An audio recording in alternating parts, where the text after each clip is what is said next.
everyone! Would you like to improve your English fluency by learning collocations? Welcome to Jen's Jyugyou. My name is Jen, and today we're going to take a look at 20 different collocations, all using the verb keep.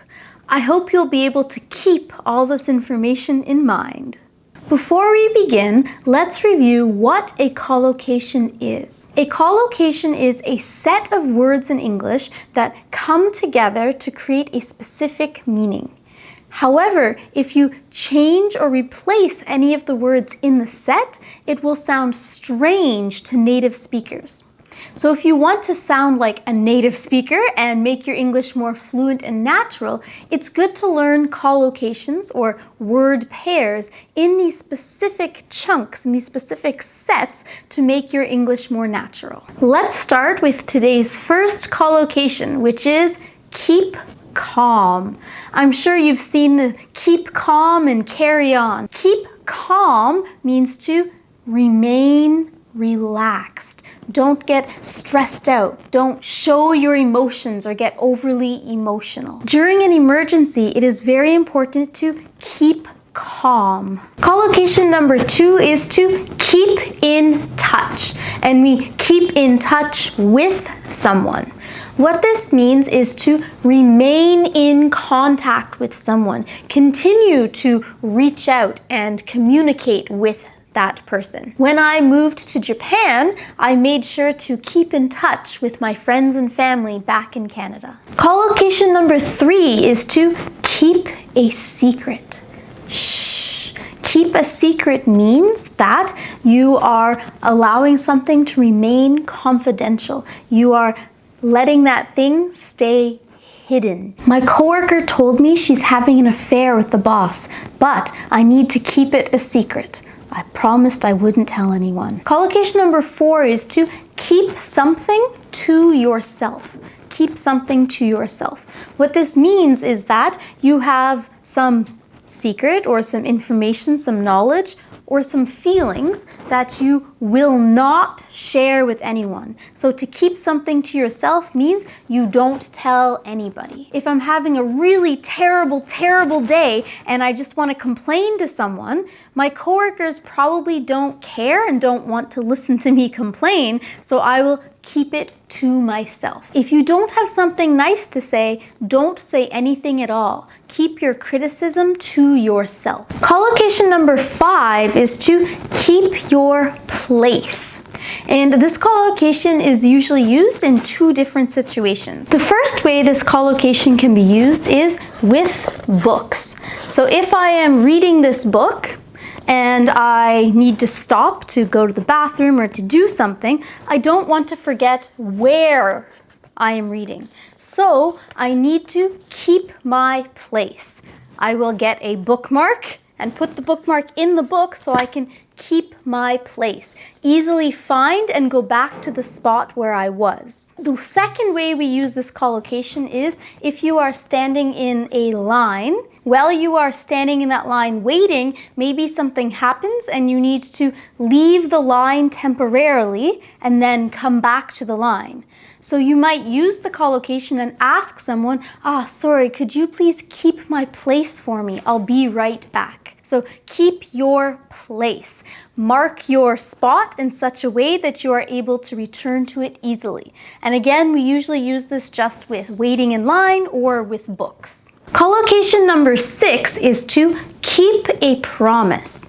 If you keep your promise, it means that you follow through with what you've said you will do. Basically, you do the things you tell someone that you're going to do. If I ask my husband to take out the garbage and he says, yeah, I promise, I'll do it later, then later he needs to take out the garbage because he made a promise to me. So by taking out the garbage later, he is keeping his promise. If you make a promise, please keep the promise. Collocation number 7 is to keep quiet. keep quiet. Shh. So keep quiet means that you should remain silent. We usually use this in the imperative as a command, keep quiet. Please keep quiet until I'm finished this conversation. If I am at a party and people are having a conversation about a topic that I know absolutely nothing about, then I'm going to keep quiet. I don't have anything to add because I don't have any knowledge of what they're talking about. So to keep quiet is to be silent, to not make any noise, say nothing. Collocation number 8 is similar to keep quiet. It is keep your voice down or keep it down. So this collocation doesn't mean that you are asking someone to be 100% silent. It means that you just want them to be quieter, reduce the loudness, make the volume lower. If my neighbors are having a party, I might knock on the door and say, excuse me, could you please keep it down? I'm trying to sleep. Keep your voice down specifically means you want someone to talk quieter. Keep your voice down. We're in a library. Collocation number 9 is to keep something in mind.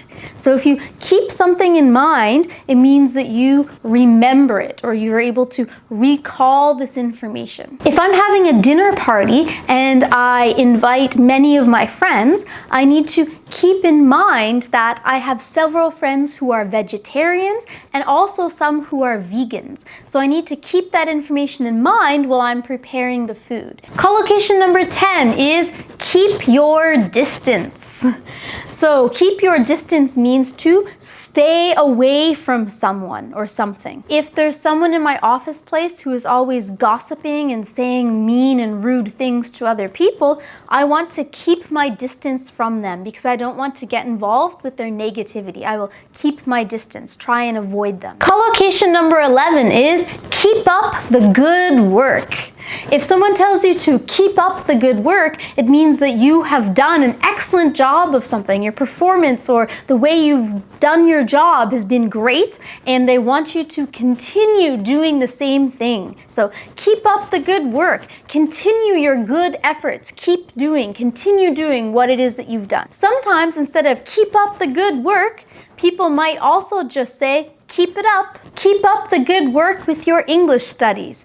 Don't give up. Keep it up. Keep it up is often confused with collocation number 12, which is just keep up. We usually say keep up with someone or with something, meaning that you're able to follow along at the proper pace. If I am very bright, it should be no problem for me to keep up with what's happening in my lessons. Could you please slow down? It's difficult for me to keep up. Collocation number 13 is keep up to date.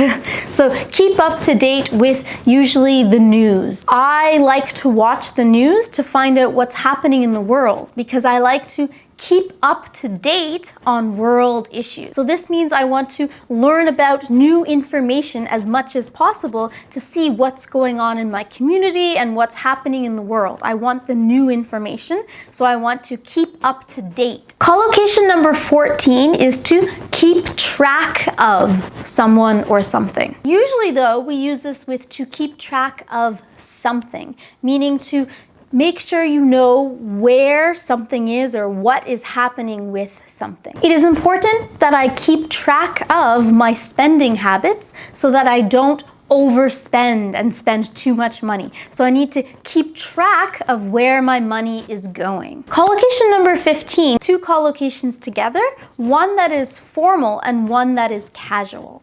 So the casual one I use the most, which is to keep someone posted. Keep someone posted means that as soon as you have new information about a particular topic or situation, you will let that person know right away. The formal way of saying to keep someone posted is to keep someone informed. So in a more business-like situation, if I am responsible for a certain project at work, I might tell my boss, I'm working on the project. If there's any changes, I will keep you informed. If I'm talking with my coworker about it, I could say I'll keep you informed. But if my coworker and I are closer, I could be more casual and say, I'll keep you posted if anything happens with the project. Collocation number 16 is to keep someone company. So to keep someone company means to spend time with them very casually and in a friendly way, usually having a conversation with them. Usually you will keep someone company if they are waiting for something or doing something that takes up time. If I have a friend who needs to go on a long drive, maybe 2 hours away to do something, they might say to me, "Hey Jen, if you're not busy, would you mind coming along for the drive? Please keep me company."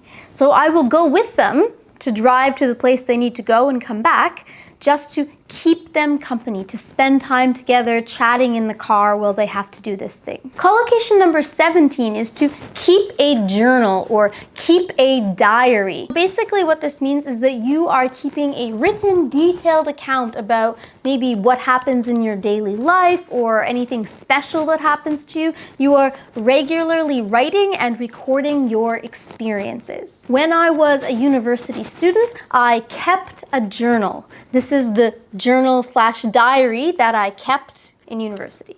Now I am too busy to keep a diary, but it's a great way for you to record your thoughts and your feelings so that later you can go back and read about how you were feeling at a certain time in your life. Collocation number 18 is to keep and then a certain day or date free. When speaking to someone, you want them to keep Friday free, for example.